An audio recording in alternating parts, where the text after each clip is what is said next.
Hey everybody, it's Loner. Me and Joe still trucking on the long trail headed from Massachusetts across Vermont into Canada. Here's the hotel we stayed at. I really thought this was funny, this little gift corner. It was like a little mini flea market in the office. Nice Officer Mason's giving us a ride in his cop car back to our hotel because it's about 2 miles from town. Appreciate you, sir. Thank you. It was fun riding in the cop car. Joe found a lucky quarter, and since then we've been having good luck with rides. My food resupply. We did use a few taxis. This is Rob. Um, you take it anywhere around town for $10. Back to the trails 15, but it's well worth it if you know how hard it is to hitch in or out of Manchester Center. This is going up Bromley Mountain. Make sure you get your water, at least at the last shelter before you get to the top, because it's a 9 mile water carry. There's no water till Peru Peak. Yeah, we walked straight up the ski slopes, and it got to about 90 degrees this day, but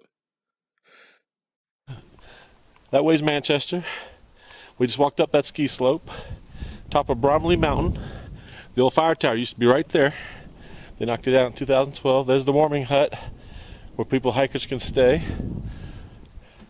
There's the thing I described as a spaceship in my book.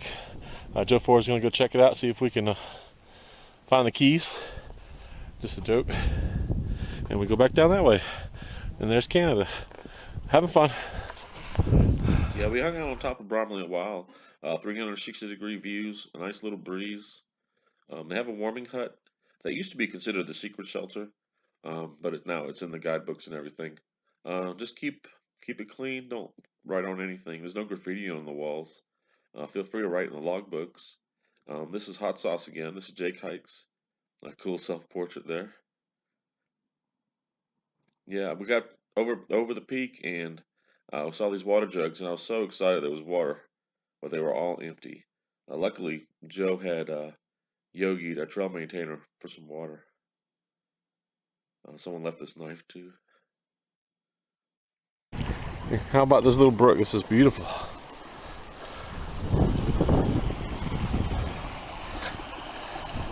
I saw a porcupine yesterday.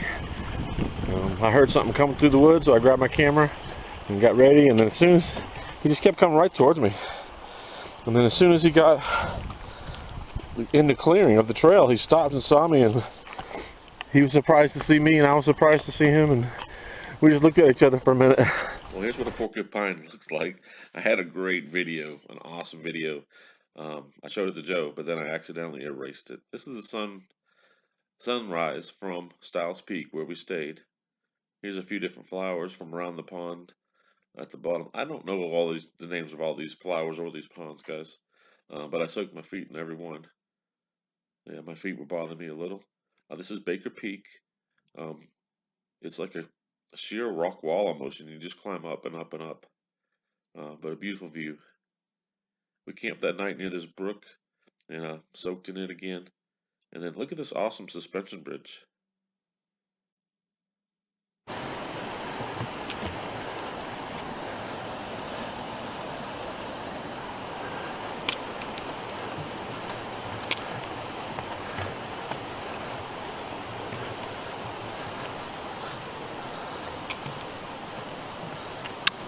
Here's one of the shelters again.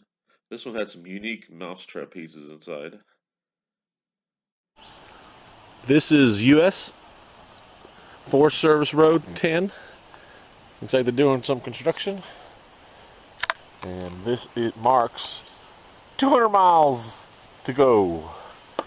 200 miles to go on the long trail. We're getting there. I know that seems daunting, but we're about 1/3 of the way through now. But here's all the mosquito bites. That's just one leg. It's on both arms too, and that's with mosquito spray. Luckily, Joe gave me a bug net to wear over my head sometimes. Here's another one of the pretty ponds. It's just beautiful. It was a little chilly that day, but I still soaked my feet. This is a former shelter site. There used to be a shelter right here, but they've removed it. And I've got some cool artifacts though, look. I'm sorry the sun's kind of blocking that, but we got definitely a piece of plumbing pipe. It looks like a piece of an old monkey wrench maybe. You know, a pair of, like a clapjaw monkey wrench, some leather, probably shoe leather, and a little pulley or something. Kind of cool. Yeah, and just a few hundred feet from there was more artifacts. An old foundation of a building.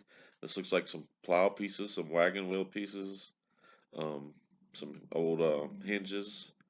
And everyone recognizes this, or did. This is Black Rock Cliffs. White Rock Cliffs, the Cairn Garden. Looks a lot different than it did when I came through 6 years ago. When me and Joe came through, Joe's over here trying to rebuild it. He's going to start on that end and put all these back in piles all the way. It's so sad because this place was awesome. Here's Joe putting his mark. I made this little sea turtle. It has a tail, so it's a turtle, not a dead body. And we camped on another bluff on the way out.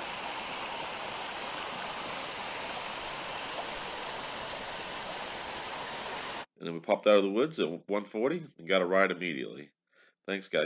I left my trekking poles in your Jeep, though. Check out Appalachia Trail Who's Who on YouTube.